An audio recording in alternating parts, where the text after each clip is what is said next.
Good day, everybody. It's JoJo Napoli, captain of the kitchen. And it's really getting close to the first day of winter, so we're in the kitchen today. And we're going to be making a traditional spaghetti and meatballs. Now, for spaghetti and meatballs, there's two parts to the recipe. One part is preparing the meatballs and making them. And then the other part is making the sauce. And then at the end, we combine the meatballs and the sauce and we let them simmer together and get that delicious, beautiful combination with regular spaghetti. And that's what we're going to be eating tonight, spaghetti and meatballs. So let's get started.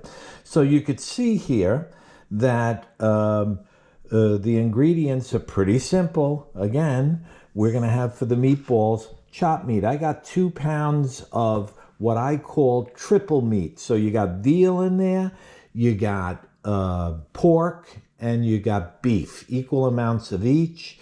And I call it triple meat, and the total weight's about 2 pounds of that. So it's going to yield a fair amount of meatballs. I got 2 eggs, I got a small onion, I got 3 cloves of garlic. No Italian dish can happen without garlic. I have some grated pecorino romano cheese, some parsley, which I cleaned. I cleaned nicely. I'm going to chop that up. And here's a little ingredient. We take, if we have leftover bread, we take the middle of the bread, which in Italian they say la mollica del pane, or in southern Italy or Sicily they say amodica, but it's the pulp of the bread, the white part.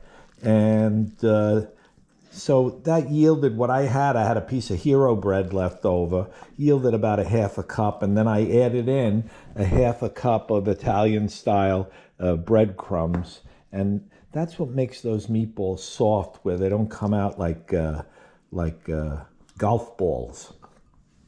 All right, let me just take a little napkin here and clean off my hands.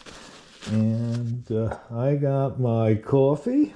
I'm a real cool dad. This is great. Okay, so let's start by making the garlic and the onions. I just want to show you how I prepare the garlic. A little trick I learned, because it comes with that skin on it. So what you do is you cut off the end, which kind of holds everything together, and then you give it a smack, and then if you hold on to the end, you'll see it just kind of falls out and it's clean. All right? God bless Jacques Pepin. It reminds me so much of my Uncle Gaspard, and I learned a lot of my cooking and got my love for cooking from my Uncle Gaspard Sala, and my aunt, who was really not my aunt. She was my father's cousin, but we grew up, out of respect, we would call her Aunt Marie, French style, not Maria, Marie. And there you go. And that kind of just taps out. And then you clean up any little bruises or anything you see that you don't like. You clean it up. And then this is pretty simple. You smash it nice. And that releases. And that's it. That's how you prepare the garlic. Same thing here. This is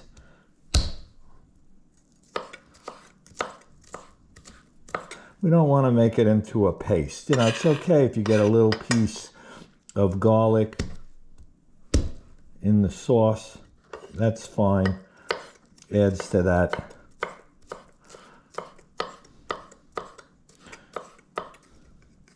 And that's it. Part of it is going to be used for the sauce, and part of it I'm going to use for the meatballs. As far as the onions, I'll cut down the middle. And I'm gonna, I guess this is called mincing the onion.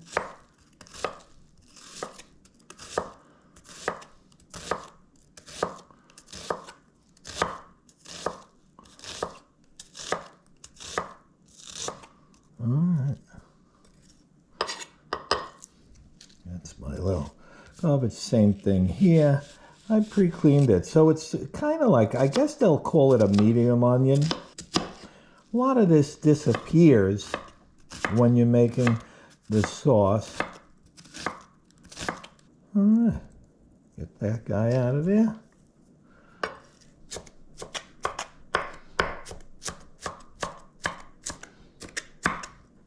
And again, some of this goes in the meatballs, and some of it goes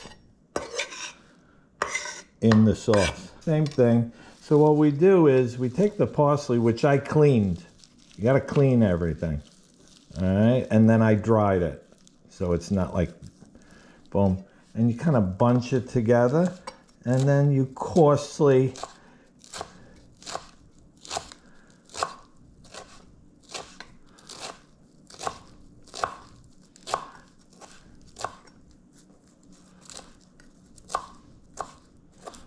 I don't want to make it really fine.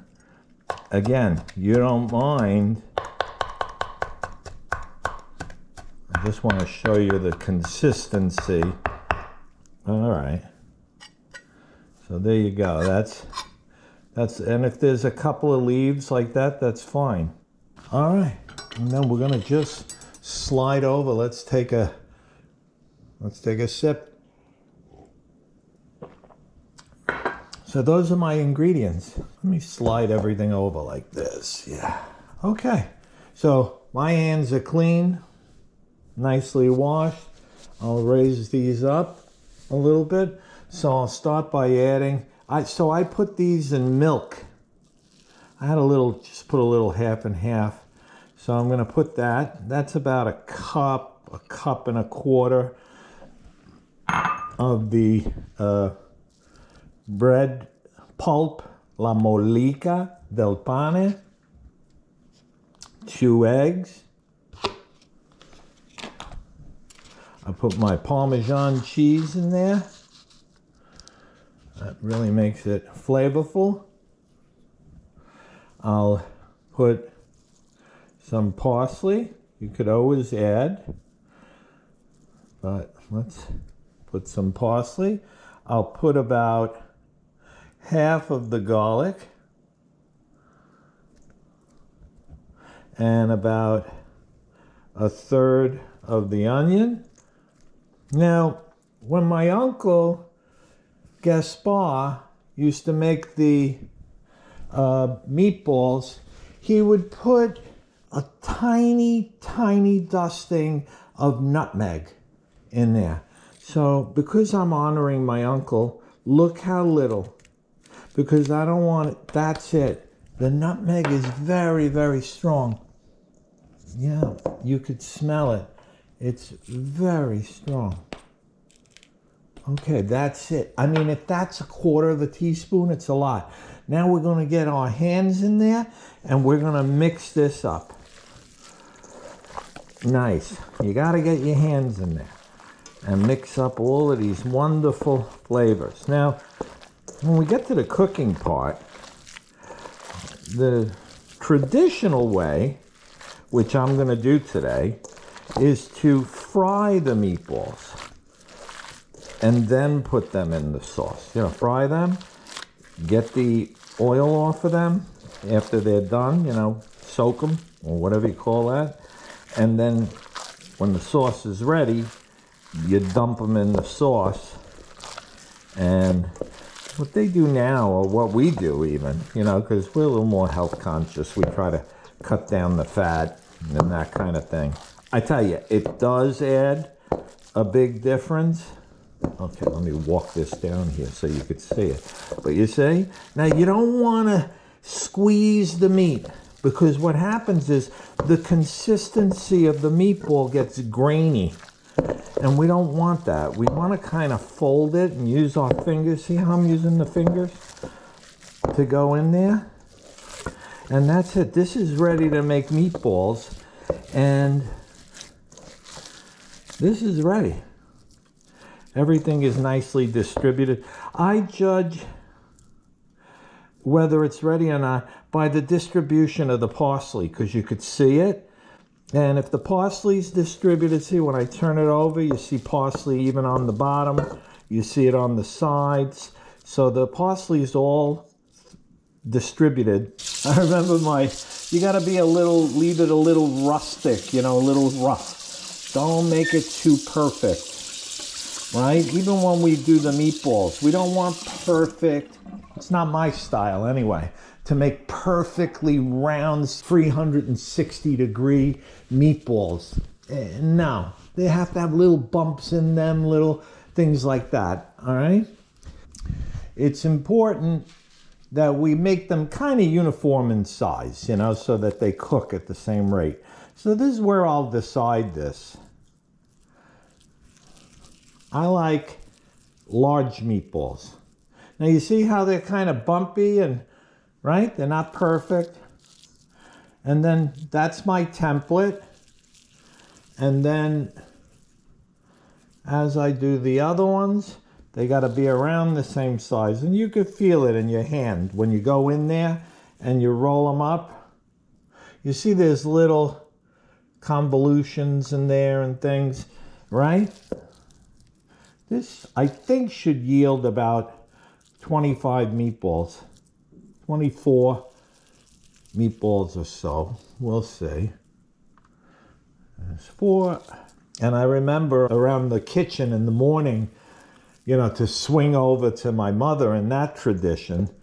But quickly, this is where there'd be conversation about if somebody's coming over, and if we had to go to the bakery in Brooklyn. When we lived in Brooklyn, we had a bakery named Circo's, Circo''S. And evidently in the Bushwick section, Circo's still exists, because when I visit my cousins, or they, I get the opportunity to see them, they live in Ridgewood, that's where they get their pastries, because they're close to Circo's. For us, it's a little bit of a hike, but man, they're so good. The cannolis are good. The cookies are fantastic. We went to visit a cousin recently, my sister and I, and it was really good. The cookies were phenomenal. And Circo's. But, so we would talk about things like that, or, let's make this one a little bigger.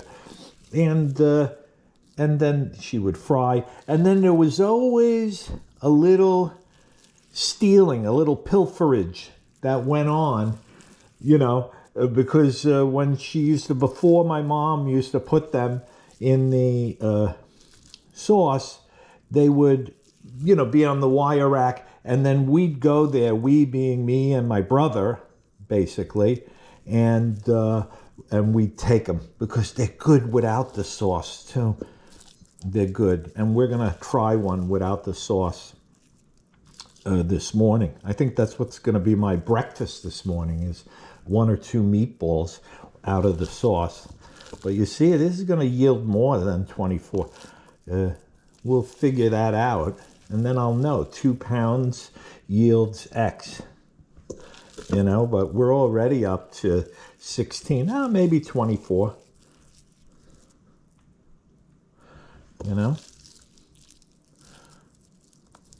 and look at that. This is good B-roll.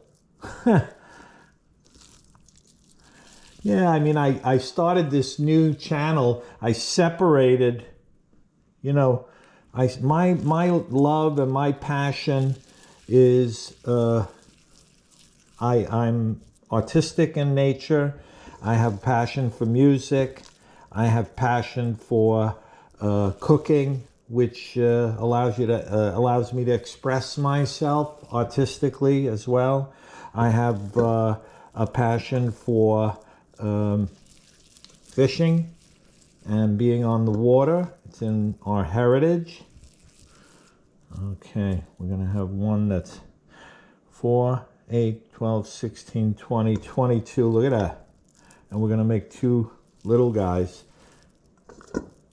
We'll make 1 monster. I could put a little bit over here and a little bit more over here and a little bit more maybe over here. Yeah, this is where we level them off. 23. Weird. Odd size. But we got 23. I said, yeah, I think we're going to yield, what, about 24. Right? So there you go. So these are ready. You see what I'm doing here? So when I put the meatballs here, they soak on the thing. And it's kind of like a production line. And you could see my meatballs are here. We're going to fry in vegetable oil. All right, let's see. We'll test. Okay, that's ready. They're sizzling. Let's see how many we can get in there. And we're going to fry them today. We don't fry anymore. We bake them first. We bake them in the oven at about 350 degrees and for 15 minutes. You know, Linda, my wife, her family has history in the restaurant industry. They owned a restaurant in Belrose or in Queens Village. Last name was Tarantino. And they owned and operated a restaurant there in Queens named Villa Parma. And boy, I had the pleasure of getting to know her. It was later on, but there were a couple of holidays where we went over there, and boy, oh boy, could she cook up a storm. And Linda remembers, you know, she asked me to create escarole soup with veal meatballs. Little tiny little veal meatballs. I'm going to do that. She used to say, oh, my grandmother used to make that. Can you make the veal meatballs? And I get close, but you never really get it. All right, let's see. So then what we do is when we're ready, you know, when they're just about finishing up, you could shut off the heat. And there. All right. We have about 3 teaspoons of olive oil, good virgin olive oil. I don't like to put too much olive oil in the sauce because then it makes it a little greasy, but boy oh boy, these look really nice. They're holding up. We'll pick the ones that are, we'll pick one that's not, but then you know what you do is just a little bit while they're hot out. This is where you just sprinkle a tad of salt. You can always add salt. I don't like adding a lot of salt to food, but you see what I'm talking about. Just a little dusting of salt. We're going to put some salt and pepper in the sauce. And here we are. So I'm going to take the onions. Now, we have to be careful. I do the onions and the garlic together. So we're going to use the balance of the onions and the garlic. I do not put parsley. Now we go to the wooden spoon. And the wooden spoon is aptly named La Cucchiara. And this cucchiara, in the old days, had this dual purpose. It was used to cook, to make sauce and soup, where you didn't want to, you know, bring in any kind of metallic item into the food. But it was also, the mother would use this as a weapon when the little boys weren't behaving. So now I'm going to lower this heat. Because I don't want the garlic to burn. So I'm going to bring that heat way down because I see the garlic turning already a little bit brown. And if you let the garlic cook too fast or fry, the garlic will burn. And then we're going to use 2 cans of tomato paste. My mother used to like Hunt's, and so did my Uncle Gaspard. So this is basically a tomato paste based. And then for every can of tomato paste that you use three of the cans of water. So that would be 6 of these little cans of water. My mother and my uncle used to say, when you use canned tomatoes and stuff like that, we used to, and I did today, I didn't show that on the video, but you clean the tops of the can before you open them, because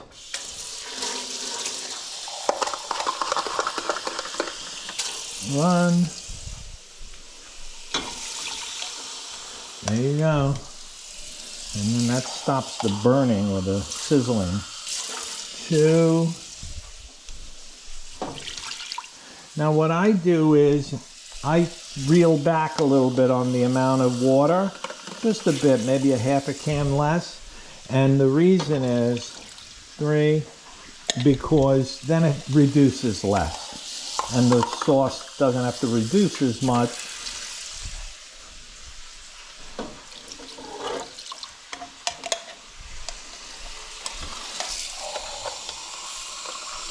And then this is going to be brought back to a boil. And last but not least, a little half a can at the end. And I know my wife is going to say, oh my God, that smells so good. And now we're in here. I can bring this heat back up and we'll get the paste all incorporated with those other ingredients, the garlic and the onion and all of that beautiful stuff. We're going to bring this back to a simmering boil, and then we're going to add a can of the crushed tomatoes. Now, if we can't get any customers to come over here to eat on a Monday night, which I doubt we can, we'll make little treat packages and I'll go around the neighborhood. We're very, very fortunate that we live close to our children. In Sicilian they say, I ragazzi sono pere pere, you know, underfoot, because in Italian the word piedi means foot. Okay, so this is going to come back to a boil, and then when it comes back to a boil, we add the crushed tomatoes, and then we let that incorporate for a minute or two, and then we add our meatballs in there, and they're going to simmer in the sauce as it reduces for about 15 minutes or so, and then the sauce will be ready. So we'll be back when it's time to add the crushed tomatoes and the meatballs into the sauce. All right, we're back. So let's get these meatballs in there. There's one that's kind of broken, so I'm going to test that one out to see how it tastes.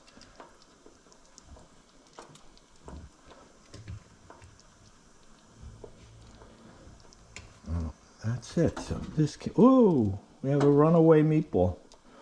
Okay, we'll put that in there. Wow, this looks fantastic. I don't know if you could see that. Get those in there. I'll reserve 2. And that's it. These are in there. Let's gently mix these into the sauce.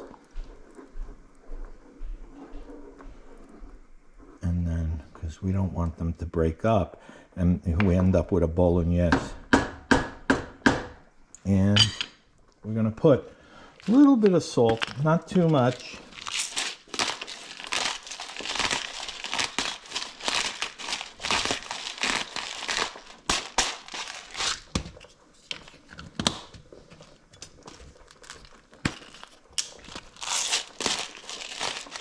and a little bit of pepper.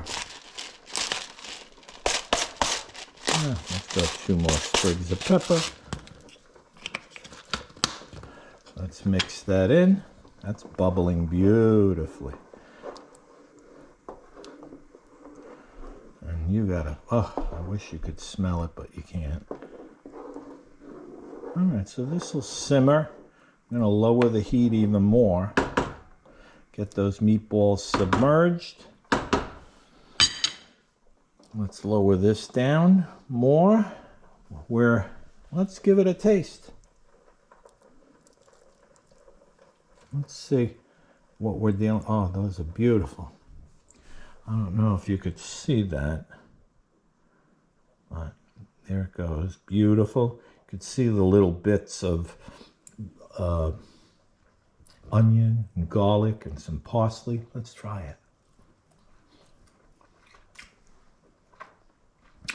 They're gonna love these meatballs. All right, we'll come back when we plate it and we try it. I'll catch you later. All right, there we go. There's the beautiful, we're gonna have 3 meatballs each. And I got the water heating up a little bit. We're gonna go with the spaghetti rigati. That's a thicker spaghetti. I think you need a thicker or a regular number 8 to hold up to the spaghetti and meatballs, you know, the meatballs. I don't like capellini or thin spaghetti with meatballs, but that's that. And as you can see, I always like to set a table and make it appealing and nice. And there's Linda's setting. And next, as soon as she comes home, I'll start the plating process. And that's it. And then we're gonna have some spaghetti and meatballs. All right, here we are. There it is, plated. I'll bring it over here. And I'm going to pass the baton over to my camera shy wife. And there we go. I'm going to get Merry over Christmas. this side. Oh yeah, Merry Christmas. The tree is up. Merry almost Christmas. Okay, now she's tasted it already, and she said that the nutmeg came through, seems like she said strong. So I'm not happy about that, but let's see how she tastes. I really only put a sprinkle, and I know it's very strong, the nutmeg, but we like cheese in our house, in the JoJo Napoli house. We're big cheese. And you could put a little dollop of ricotta cheese. All right, here we go. We're gonna try. There's the spaghetti, that nice spaghetti rigati. And here's the meatball. Oh, and there's a little spaghetti on there.